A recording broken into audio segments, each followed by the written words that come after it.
Baik, Bapak Ibu saudara-saudari sekalian, saya akan persiapkan dulu untuk share screen-nya. Dan ini adalah minggu kedua dari seri khotbah Live Together.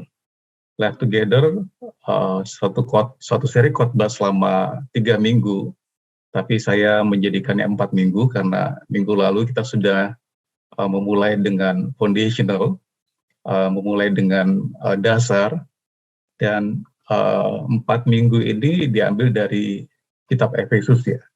Dan pada hari ini kita ada di minggu kedua dan topiknya suami dan istri. Jadi minggu lalu kita belajar tentang kita akan membangun khotbah selama 3 minggu ini di atas kebenaran dasar firman Tuhan.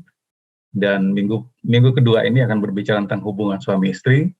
Minggu depan akan berbicara tentang hubungan orang tua dan anak. Dan minggu terakhir, minggu keempat akan berbicara tentang majikan dan karyawannya, atau berbicara di dunia kerja.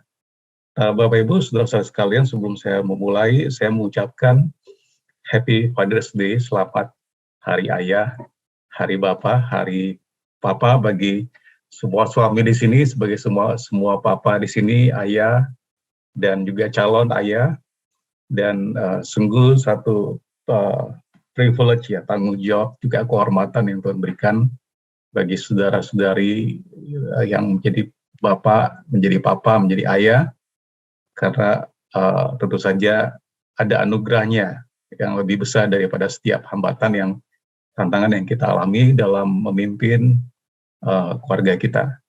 Baik, Bapak Ibu saudara sekalian, mari kita lihat presentasi khotbah ini. Di minggu lalu saya mengatakan kita membangun khotbah ini dari dasar mengasihi Tuhan dan mengasihi sesama, karena itu adalah the great commandment, ya, perintah yang paling agung, karena dalam perintah ini sebenarnya sudah ada di dalam perjanjian lama.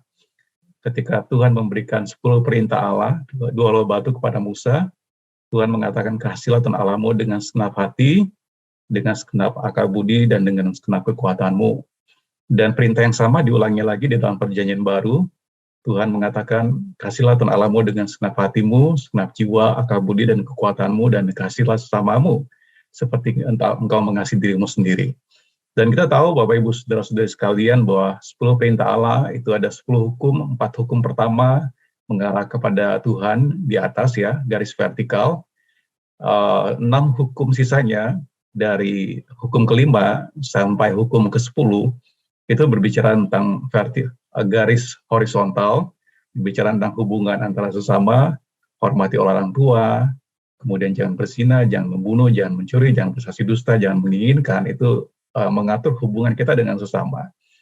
Jadi sebenarnya hukum Taurat itu adalah intisari sebenarnya dari perjanjian lama maupun juga di dalam perjanjian baru yang dikalimatkan secara sederhana, mengasihi Tuhan dan mengasihi sesama. Nah, di atas kebenaran yang mendasar ini, kita membangun hubungan kita. Apakah itu hubungan suami istri, hubungan keluarga, orang tua dan anak, maupun hubungan dalam dunia kerja. Dengan tujuan untuk menghormati Tuhan. Karena kita tahu bahwa kehidupan Bapak Ibu, saudara-saudari kita semua dipanggil untuk menghormati Tuhan. Tuhanlah yang harus menjadi pusat, menjadi center dari segala sesuatu yang kita lakukan. Baik kita membangun keluarga, baik kita dalam hubungan suami istri, maupun juga dalam dunia kerja, dalam Bapak Ibu Saudara beraktivitas, dalam pekerjaan, profesi, dan usaha. Ya, ini berbicara tentang relational dengan kawan sekerja, dengan relasi bisnis, dengan kolega. Nah, semuanya ini kita bangun untuk menghormati Tuhan. Kalau kita mengeluarkan faktor Tuhan dari setiap hubungan ini, minggu lalu kita sudah belajar bahwa kita dirancang untuk berhubungan dari sononya, dari sananya. Ketika Tuhan menciptakan manusia, Dia menciptakan Bapak Ibu saudara-saudari sekalian dengan satu kerinduan untuk membangun hubungan satu sama lain. Nah, minggu kedua ini kita akan berbicara hubungan suami dan istri. Mari kita baca teks kita dalam Efesus pasal 5 ayat 21 sampai 33. Seperti biasa saya mendorong Bapak Ibu untuk membaca Alkitabnya, Alkitab cetaknya, dan mari kita baca dalam Efesus 5 ayat 21 sampai 33. Saya akan bacakan 21. Efesus pasal 5. Di situ dikatakan, dan rendahkanlah dirimu seorang kepada yang lain di dalam takut akan Kristus. Ya, Bapak Ibu Saudara-saudari, menggarisbawahi kata rendahkanlah dirimu seorang kepada yang lain. Terus ayat yang ke-22 dikatakan, hai istri, tunduklah kepada suamimu seperti kepada Tuhan. Karena suami adalah kepala istri, sama seperti Kristus adalah kepala jemaat, dialah yang menyelamatkan tubuh. Karena itu sebagaimana jemaat tunduk kepada Kristus, demikian jugalah istri kepada suami dalam segala sesuatu. Ayat 25, hai suami, kasihilah istrimu, sebagaimana Kristus telah mengasihi jemaat, dan telah menyerahkan dirinya baginya, untuk menguduskannya, sesudah ia menyucikannya dengan memandikannya dengan air dan firman, supaya dengan demikian ia menempatkan jemaat di hadapan dirinya dengan cemerlang, tanpa cacat atau kerut, atau yang serupa itu, tetapi supaya jemaat kudus dan tidak bercela. Demikian juga suami harus mengasihi istrinya, sama seperti tubuhnya sendiri. Siapa yang mengasihi istrinya, mengasihi dirinya sendiri. Sebab tidak pernah orang membenci tubuhnya sendiri, tetapi mengasuhnya dan merawatinya, sama seperti Kristus terhadap jemaat, karena kita adalah anggota tubuhnya. Ayat 31, sebab itu, laki-laki akan meninggalkan ayahnya dan ibunya, dan bersatu dengan istrinya, sehingga keduanya itu menjadi satu daging.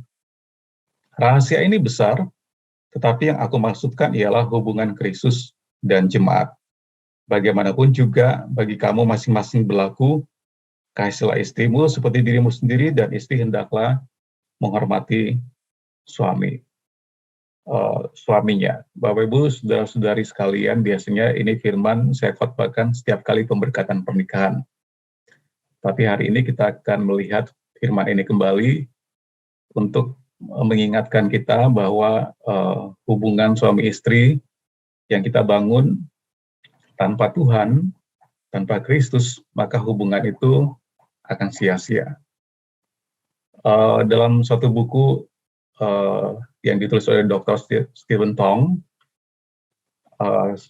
Hati yang Terbakar. Jadi ada buku ini diluncurkan sebenarnya dalam memperingati beberapa lama beliau melayani Tuhan.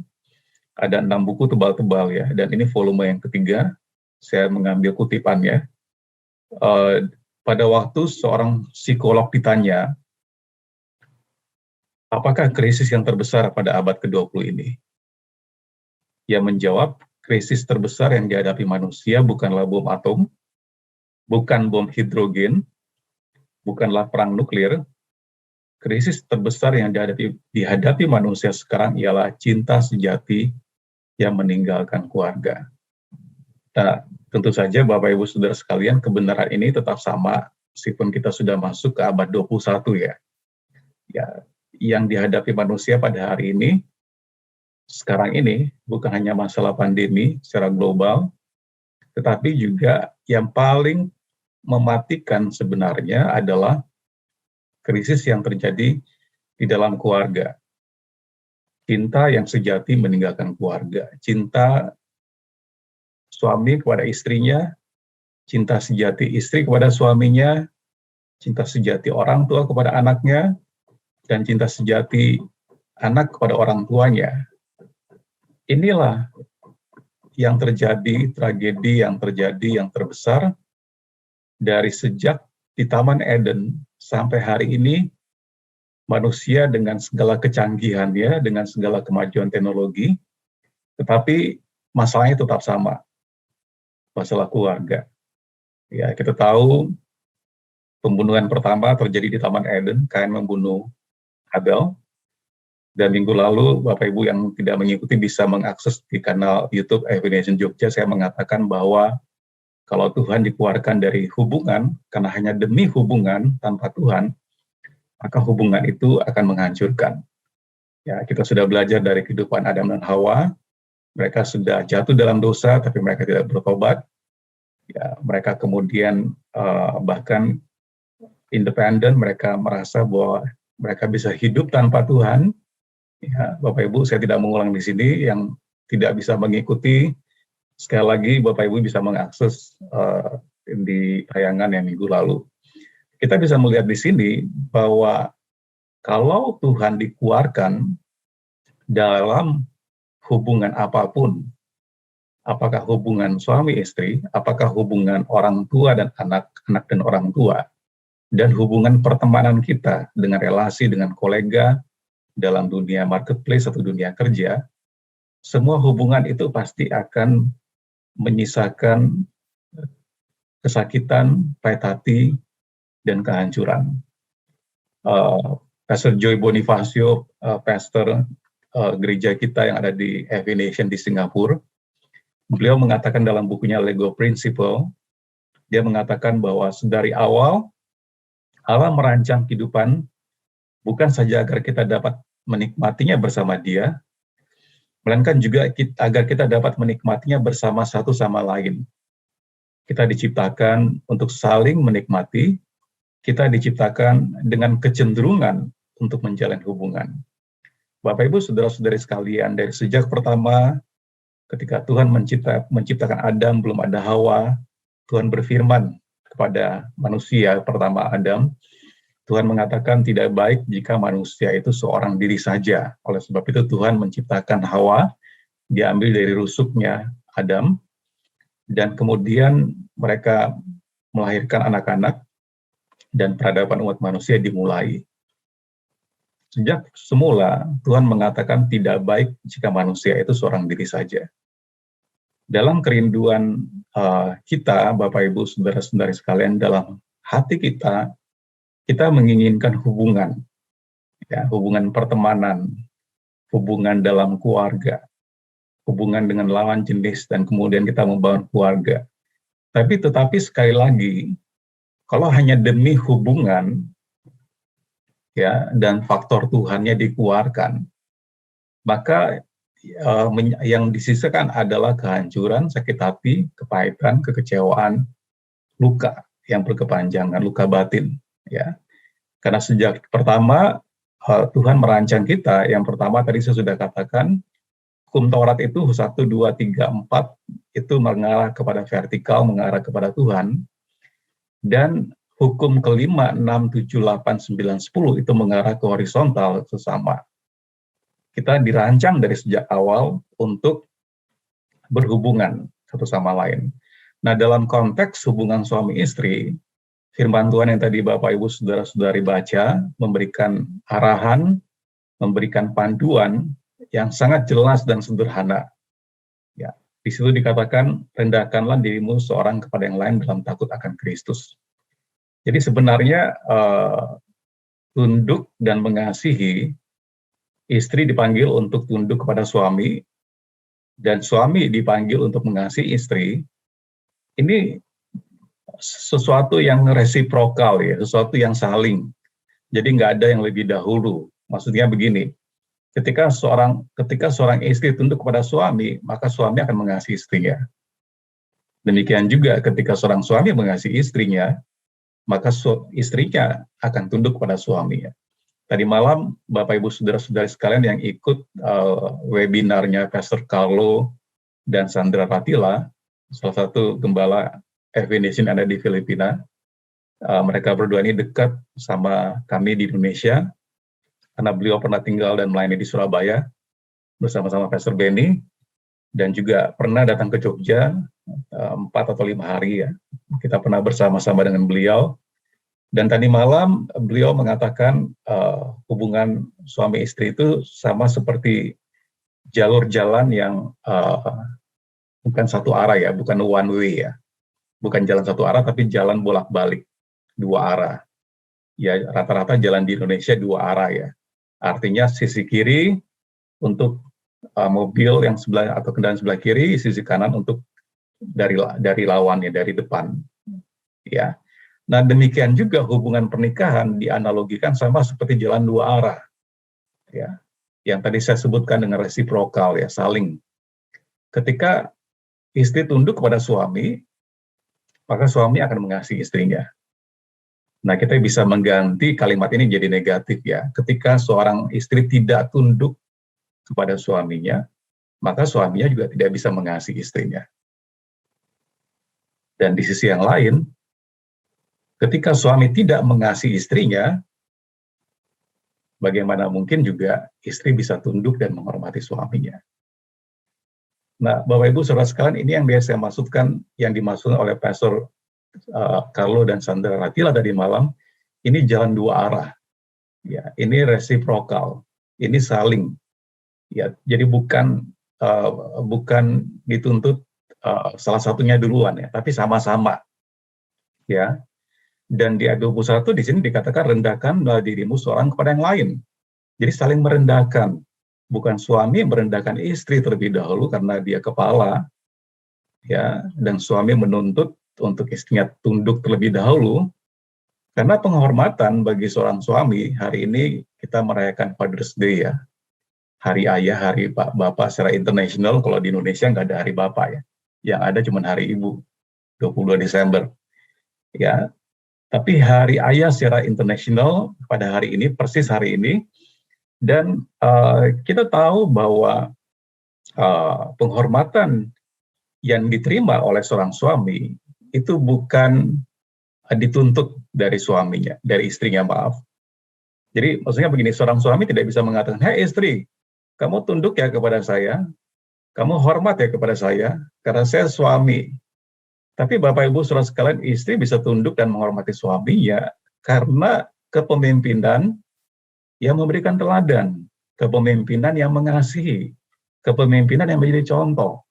Baru istri bisa tunduk kepada suaminya. Nah, sekarang banyak kasus bagaimana istri bisa tunduk pada suami kalau suaminya tidak mengasihi Tuhan, tidak melakukan firman Tuhan. Nah, Bapak Ibu Saudara sekalian, kita tidak bisa mengatakan bahwa karena suami saya tidak mengasihi Tuhan, tidak melakukan firman Tuhan, karena dia tidak menjadi teladan, saya tidak akan menghormati dia. Bapak Ibu ingat bahwa setiap kita punya tanggung jawab di hadapan Tuhan. Urusan suami yang tidak mengasihi Tuhan, yang tidak melakukan firman Tuhan, itu urusannya dengan Tuhan. Tapi tanggung jawab saudari sebagai istri atau calon istri tetap menghormati suami saudara. Nah, demikian juga kebalikannya. Ya, ketika istri tidak taat pada firman Tuhan, mungkin suami berkata, dia kan tidak taat, saya tidak akan mengasihi dia. Bapak Ibu Saudara sekalian, masing-masing kita punya tanggung jawab di hadapan Tuhan. Kita tidak bisa memberikan excuse, ya, alasan bahwa karena pasangan kita tidak melakukan firman Tuhan, maka kita tidak menghormati, kita tidak tunduk dan tidak mengasihi. Tidak bisa. Kita semua punya tanggung jawab di hadapan Tuhan. Nah, Bapak Ibu Saudara sekalian, kita akan membahas dari firman ini pada minggu kedua ini, hubungan suami istri yang kuncinya ada di sini, ya, merendahkan diri satu sama lain, ya, tunduk dan mengasihi. Istri tunduk kepada suami, menghormati suami, dan suami mengasihi istri. Ini hukum atau prinsip yang sebenarnya sederhana, Bapak Ibu. Tetapi sekali lagi manusia dari sejak Taman Eden sampai hari ini, kurikulumnya nggak pernah selesai, ya, nggak pernah lulus dari ujian dan dapat nilai A atau B. Kalau C, ya harus ngulang, ya. Selalu fail. Ya. Kurikulumnya sama, tidak pernah berubah. Dari sejak Adam dan Hawa sampai hari ini tetap sama. Dan manusia gagal. Begitu banyak kehancuran dalam rumah tangga karena prinsip yang sederhana ini dilanggar. Ya, manusia dengan segala kecanggihannya, dengan kepintarannya, ternyata bodoh sekali dalam hal yang mendasar ini. Sebenarnya mereka tahu, ya, tetapi mereka mengabaikannya. Mereka tahu, tetapi kemudian mereka melanggar firman Tuhan. Dan kita tahu, Bapak Ibu Saudara sekalian, firman Tuhan itu seperti batu karang. Kalau keluarga, kalau Bapak Ibu Saudara dan saya, kita membangun keluarga seperti suatu bahtera, kalau kita menabrak batu karang, yang hancur bukan batu karangnya, yang hancur bahteranya. Minggu lalu saya memberikan ilustrasi dari kapal Titanic, ya.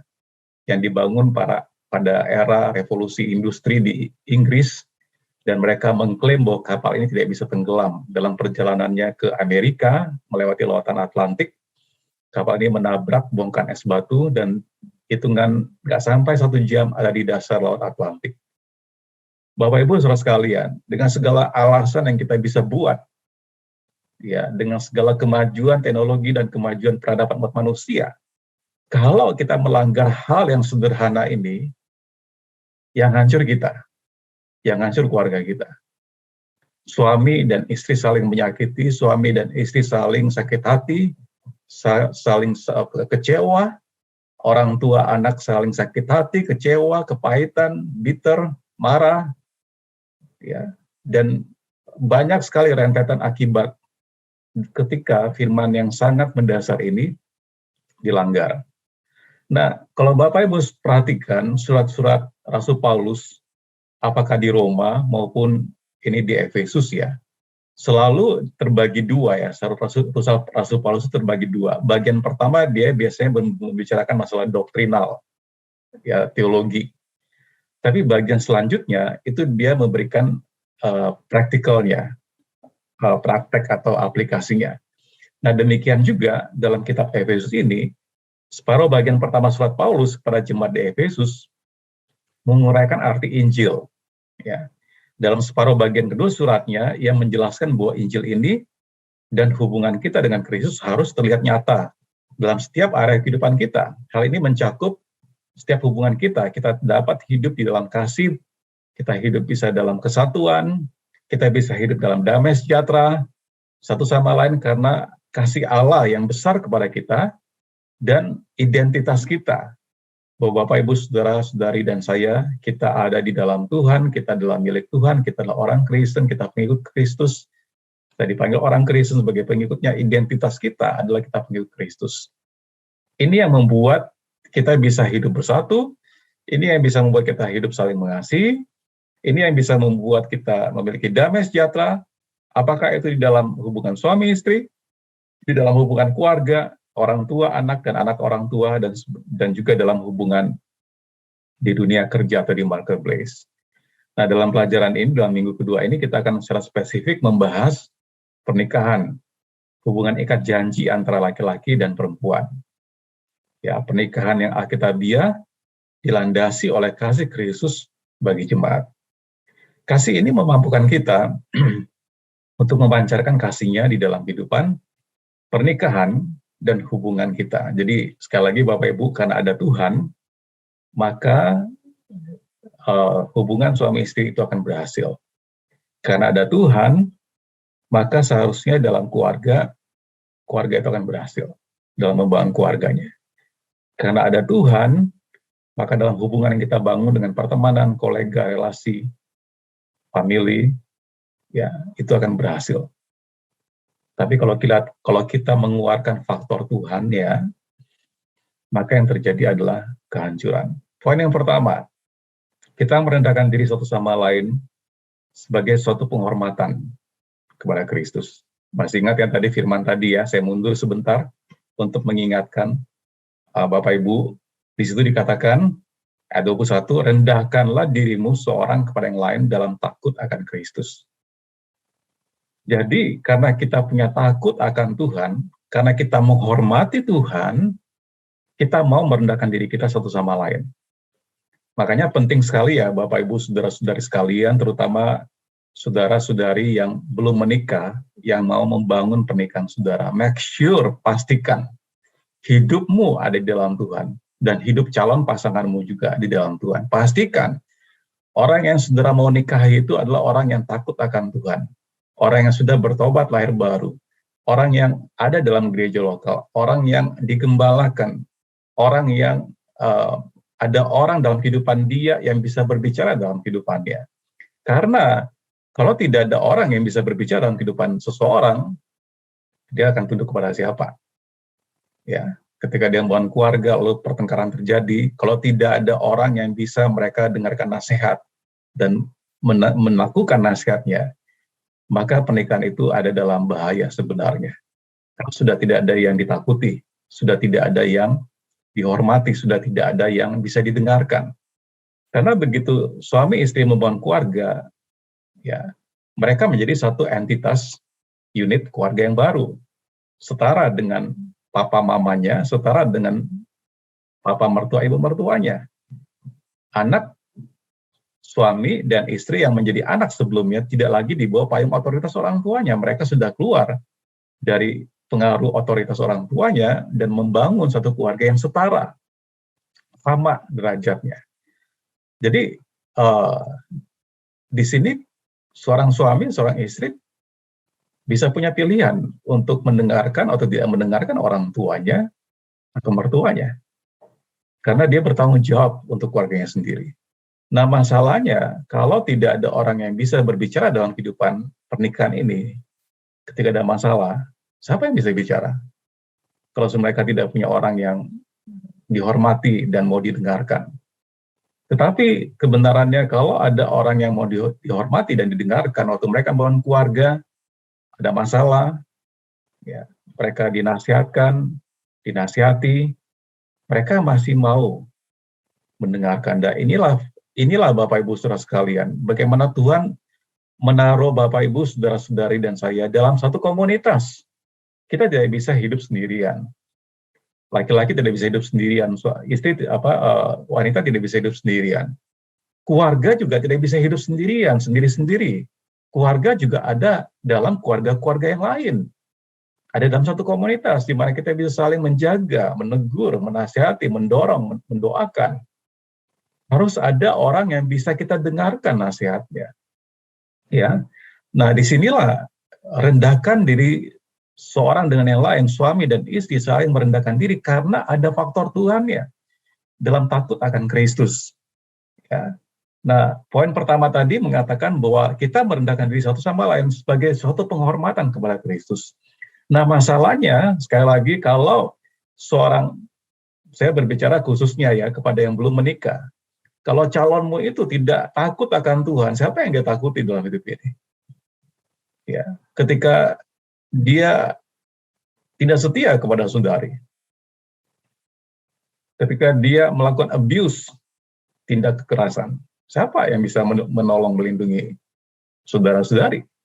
Kalau tidak ada di dalam komunitas, kalau tidak ada orang yang bisa berbicara dalam kehidupannya. Jadi maksud saya faktor Tuhan di sini sangat penting. Ya, jangan saudara membangun keluarga hanya karena suka.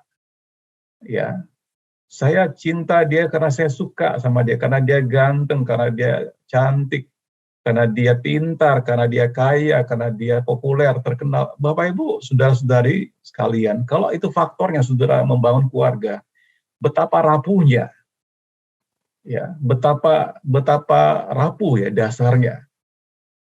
Karena kalau kita bicara ganteng, cantik, umur akan membuat kita tidak cantik dan tidak ganteng lagi. Itu enggak? Ya, wajahnya ada gravitasi bumi yang akan menarik, wajahnya akan turun deh. Tubuh kita akan turun ke bawah semua, maksudnya. Tidak lagi kencang, tidak lagi.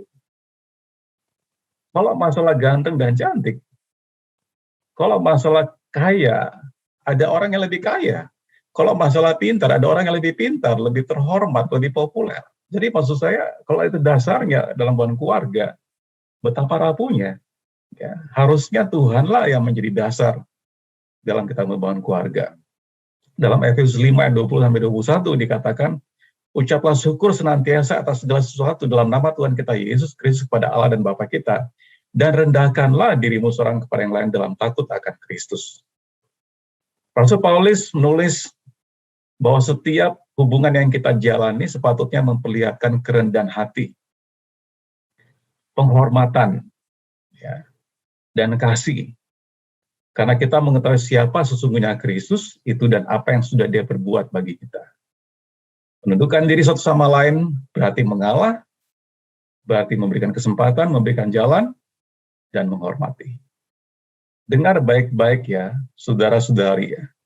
Kalau pasanganmu tidak di dalam Tuhan, tidak bertobat lahir baru, itu bukan Yesus jadi Tuhan dalam kehidupannya, dia tidak akan menghormati Anda. Dia tidak akan mengasihi Anda. Dia tidak akan merendahkan dirinya Karena nggak ada Tuhannya kan di situ. Hanya ketika seseorang dalam Tuhan, Yesus Tuhan, Yesus yang menjadi majikannya, dia tunduk kepada otoritas Tuhan dan otoritas firman Tuhan. Nah, di situ dia akan menghormati pasangannya, di situ dia akan mengasihi pasangannya, di situ dia akan merendahkan hatinya satu sama lain. Dia akan memberikan jalan, dia akan mengalah, dia akan menghormati. Jadi penting sekali ya. Nah, jadi jangan hanya karena jatuh cinta, jangan karena kasmaran. Ya, seorang ahli mengatakan bahwa ketika orang kasmaran jatuh cinta, IQ-nya itu turun 30%. Nalarnya itu akal budinya, cara berpikirnya turun 30%. Jadi irasional, nggak bisa berpikir sehat lagi, nggak bisa berpikir logik lagi. Ya, dia akan melakukan hal yang unlogical. Kenapa? Karena cintanya, kasihnya, hatinya yang berbunga-bunga itu mengalahkan logikanya. Nah, di sini berbahaya sekali, ya, karena ketika Bapak Ibu saudara-saudari membangun keluarga, bukan cinta lagi, kasih iya, tetapi keputusan, logika, reason, rasional yang diutamakan. Ya, jadi penting sekali faktor Tuhan dalam pernikahan. Nah, bukan hal yang mudah dan tidak banyak dibicarakan saat ini dalam budaya populer tengah masyarakat. Orang berfokus pada apa yang dapat mereka peroleh, apa yang mereka bisa dapatkan dari pernikahan, dan berusaha melindungi hak dan privilege pribadi mereka. Maksudnya begini loh Bapak Ibu saudara sekalian. Ya. Di tengah-tengah masyarakat yang maju seperti saat ini, kalau kita masuk dalam pernikahan dengan suatu pemikiran, apa yang saya bisa dapatkan dari pernikahan ini? Cepat atau lambat, pernikahanmu pasti akan hancur. Karena masalahnya, waktu kita menikah, bukan apa yang kita dapat dari pernikahan itu, tapi apa yang kita bisa berikan. Beda sekali ya, love, mengasihi, dan lust, nafsu. Kalau Bapak Ibu saudara-saudari membangun pernikahan hanya dengan nafsu, selalu mendapatkan. Nafsu itu ingin mendapatkan, ingin mengambil.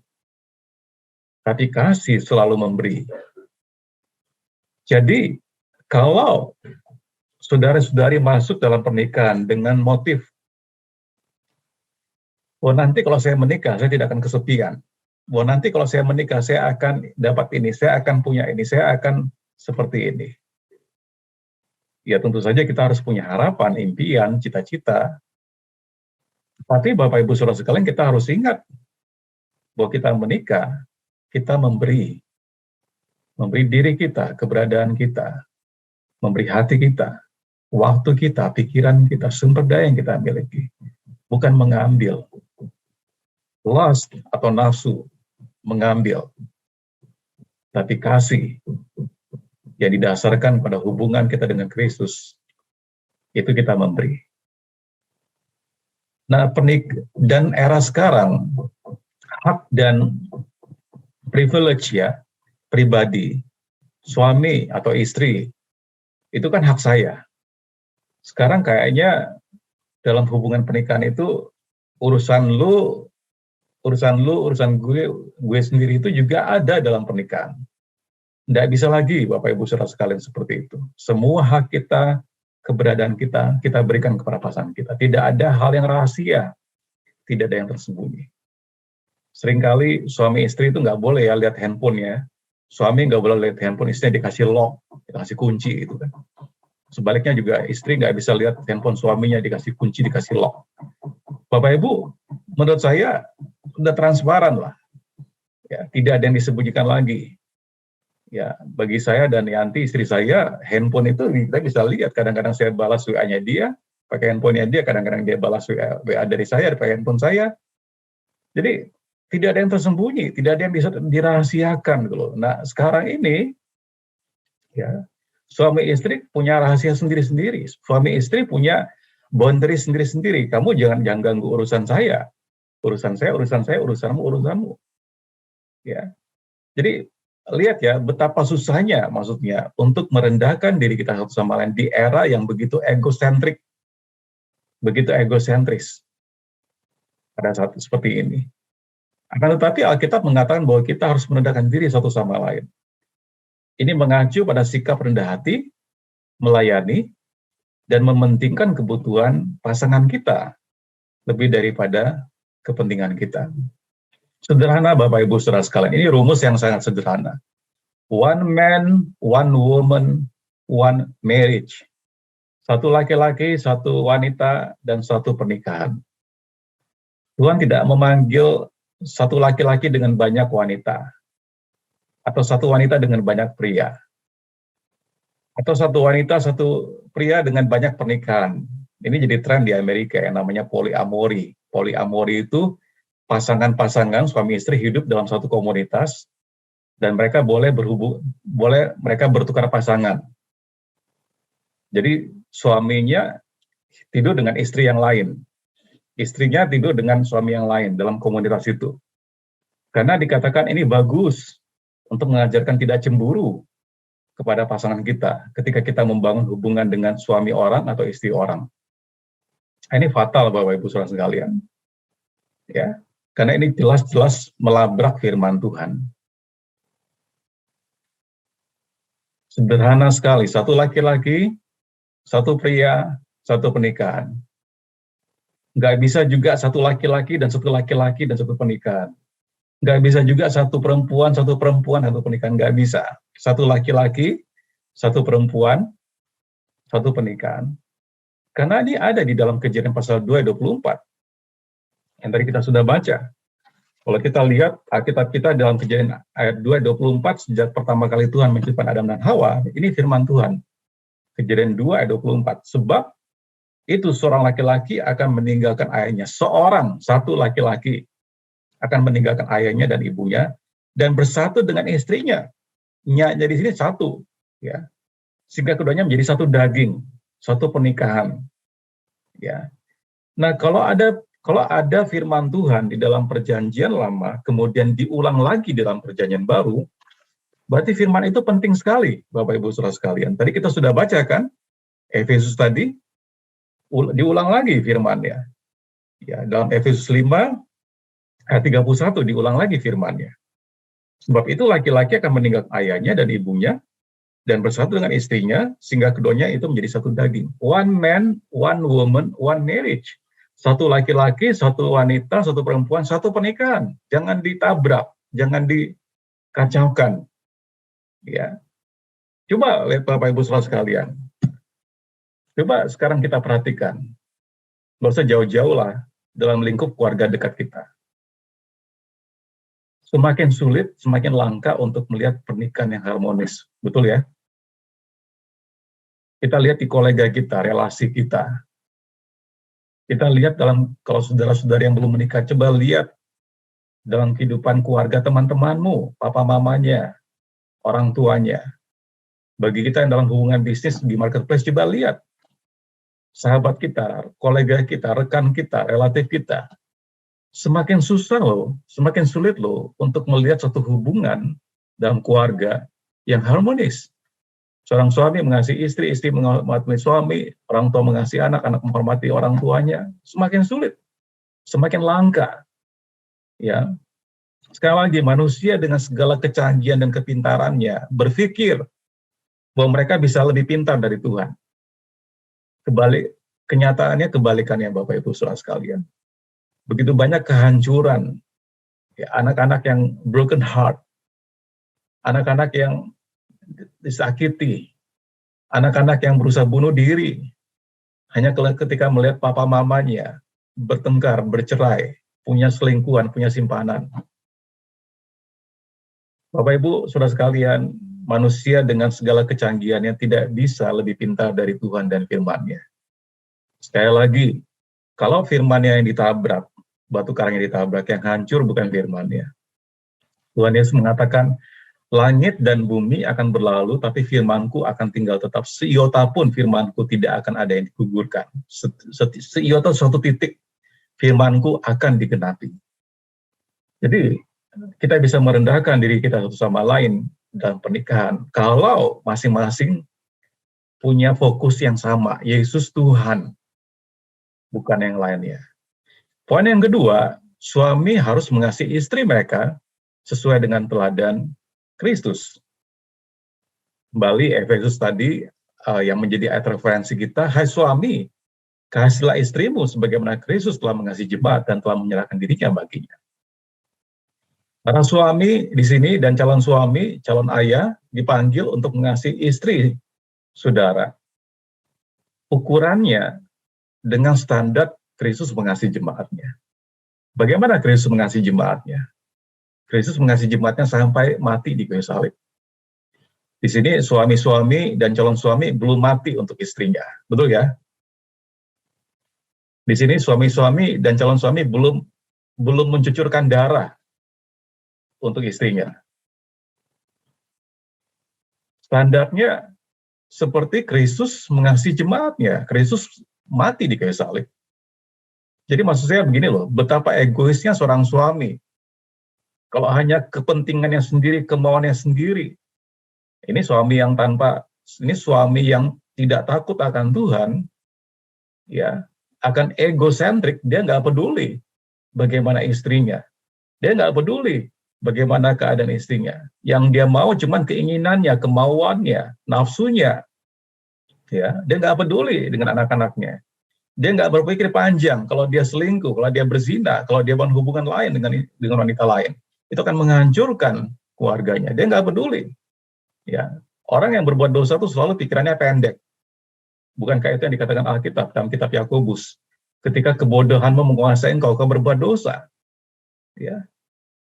Jadi sederhana sekali, suami dipanggil untuk mengasihi istri. Ya. Dan standarnya sama seperti Kristus mengasihi jemaatnya. Di sini firman-Nya nggak mengatakan, hai suami, mengertilah istrimu. Karena kita tidak pernah mengerti yang namanya makhluk wanita ini. Maaf, makhluk. Wanita. Ya, makhluk hidup kan wanita. Karena bagi wanita, ya itu berarti tidak berarti ya berarti mungkin, tidak berarti mungkin. Ayo, yang mana? Satu hari saya baca kaos tulisannya begini. Ada dua hal yang tidak bisa saya mengerti dalam hidup ini. Sebelum saya menikahi dia, dan setelah saya menikahi dia. Jadi memang tidak bisa dimengerti yang namanya wanita. Makanya firman Tuhan mengatakan jangan firman Tuhan nggak mengatakan, hai suami, mengertilah istrimu. Enggak. Hai suami, kasihilah istrimu. Karena kalau saudara mengasihi istri saudara, masalahnya selesai. Ya. Coba istri saudara cerewet-cerewet. Rangkul aja lah. Rangkul, pegang, tunjukkan kasih, selesai masalahnya. Ya. Nah, sekarang pertanyaannya, bagaimana suami bisa mengasihi istrinya? Ingat ya baik-baik Bapak Ibu, reciprocal saling. Jalannya itu dua arah, bukan satu arah. Suamimu akan mengasihi engkau jika di sini para istri dan calon istri juga tunduk dan menghormati suamimu. Itu akan lebih memudahkan suami saudara untuk mengasihi saudara. Nah, alasannya kenapa dalam suatu rumah tangga terjadi KDRT, kekerasan dalam rumah tangga. Suami yang harus melindungi istrinya melakukan tindak kekerasan. Kenapa itu bisa terjadi? Mungkin kita bisa melihat sisi yang lain. Apakah istri ini sudah menghormati suaminya? Apakah istri ini sudah tunduk pada suaminya? Ya. Kalau istri tunduk kepada suami, menghormati suami, itu akan lebih memudahkan suami untuk mengasihi istrinya. Kalau kebalikannya lebih sulit. Ya, ketika seorang istri tidak tunduk, tidak menghormati suaminya, akan dibutuhkan upaya yang lebih besar bagi seorang suami untuk mengasihi istrinya. Jadi, Bapak Ibu saudara sekalian, ini kuncinya tadi di ayat 21 ya, rendahkanlah dirimu satu sama lain di dalam takut akan Tuhan. Ya. Nah, lalu kita lihat ayat 27 ya, kita lanjut aja. Poin yang ketiga, istri harus tunduk kepada suaminya di dalam takut akan Kristus. Ini tadi yang sudah saya bahas sebenarnya. Ya. Bagi seorang suami juga, penghormatan yang sudah terima, bukan karena dituntut, bukan karena obligasi tanggung jawab seorang istri. Tapi penghormatan yang sudah terima dari istri dan anak-anakmu, karena memang saudara layak dihormati, karena contoh yang diberikan, karena teladan yang diberikan. Jadi sekali lagi, tanpa Kristus, tanpa Tuhan dalam hubungan suami istri, kita tidak akan berhasil dalam membangun pernikahan kita. Itu sebabnya firman Tuhan mengatakan, "Hai istri, tunduklah kepada suamimu seperti pada Tuhan." Karena suami adalah kepala, istri sama seperti Kristus adalah kepala jemaat. Dialah yang menyelamatkan tubuh.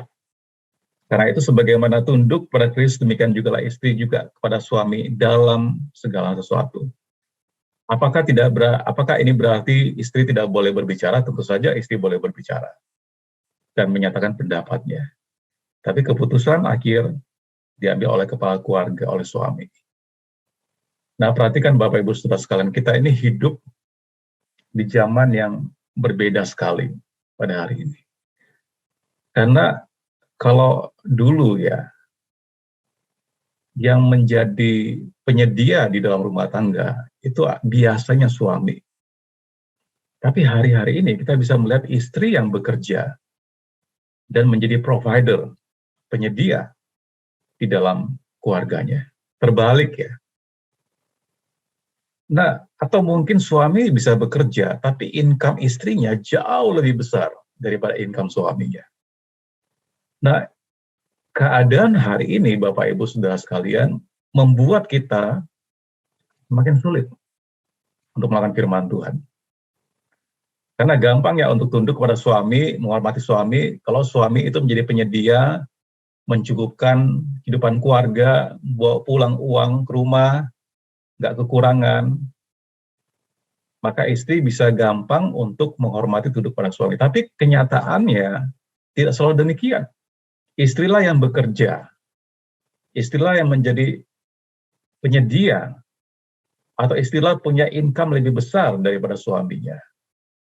Tapi sekali lagi, Bapak Ibu Saudara-saudari sekalian, saudara istri dan calon istri, tidak peduli seberapa besar income-mu, tidak peduli berapa pintar saudari, tidak peduli betapa hebat dan betapa besar kekuasaan yang dimiliki baik dalam usaha, dan seterusnya, itu tidak bisa membatalkan firman Tuhan bahwa suami tetap harus dihormati dan tunduk. Jadi lihat ya, kalau semua prinsip ini ditabrak,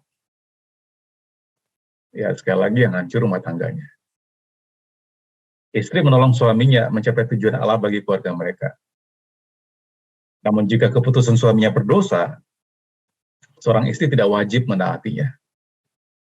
Jadi di sini para istri dan para calon istri, kalau suamimu dan calon suamimu memaksa engkau untuk melanggar firman Tuhan, ya, saudari tidak wajib menaati suami saudara. Karena itu perintah Tuhan. Tunduklah dirimu, hormati suamimu dalam Kristus, dalam takut akan Tuhan. Nah, tentu saja ini menjadi tantangan ya.